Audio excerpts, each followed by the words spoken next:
হাবিব সাল্লাল্লাহু আলাইহি ওয়াসাল্লাম কিয়ামতের পূর্বে আরও কিছু এরকম ঘটনা ঘটবে যেই সম্পর্কে আমাদেরকে বিস্তারিত সংবাদ দিয়েছেন যে পৃথিবী ধ্বংসের কিছু লক্ষণ, যেই লক্ষণগুলো আমাদের অতীব জানা জরুরি। কেন?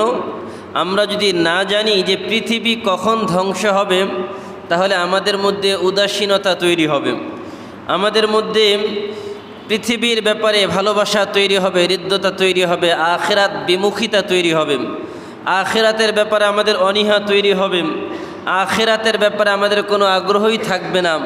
এই জন্য আল্লাহর হাবিব সাল্লাল্লাহু আলাইহি ওয়াসাল্লাম আরেক হাদিসের মধ্যে ইরশাদ করেছেন যে আল্লাহ রাসূল বলেন যে আমার এবং কিয়ামতের মধ্যে ব্যবধান হচ্ছে 2 আঙ্গুল পরিমাণ, অর্থাৎ এই 2 আঙ্গুলের মাঝে যতটুকু ব্যবধান ঠিক ততটুকু ব্যবধান হচ্ছে কিয়ামতের।